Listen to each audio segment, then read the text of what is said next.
Local 12 troubleshooter Howard Ain showed you a way to borrow money that's gaining popularity, using your car or truck as collateral to get a loan. But con artists are using this as a way to scam your family. If you're in the market for a used car, Howard has a warning so you don't wind up with one that's basically worthless. Lots of people like to buy used cars directly from private owners. That way they can meet the person who drove the vehicle and there's less chance it might have an unsavory history. That's what Carla Hamill of Loveland thought when she went with her boyfriend to help buy a used car. We've bought a couple cars, sold a couple cars off Craigslist. So we had called on a number of them, closer ones. This one was in Dayton. This is the vehicle they were looking at, a 2002 GMC Yukon Denali. Hamill's boyfriend, Adam Bradford, test drove it in Dayton, Ohio, liked it, and paid $5,000 for it. Going to meet him at the BMV, but it was closed by that point. So after that, decided just to have it notarized. The vehicle was actually owned by the seller's sister, so she went with them to a bank where they notarized her signature on the title. The sister also agreed to let them keep her plates on the car.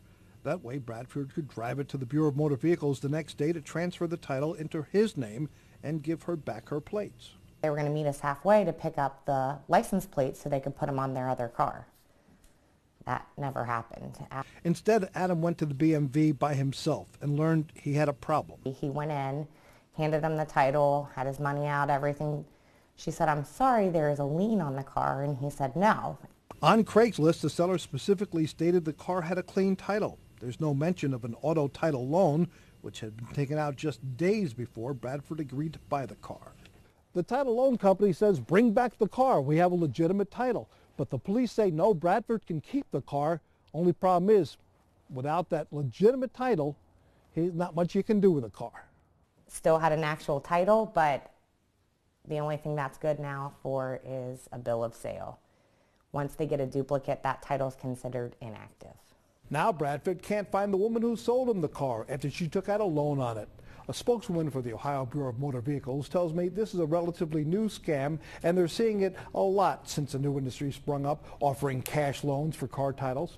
I've instructed Bradford to file a complaint with the Ohio BMV. So here's what you need to do to protect yourself when buying a used car in a private sale. You need to go with the seller to the BMV and make sure you can get the title transferred into your name before you pay a dime. If the BMV offices are closed, do nothing until they reopen.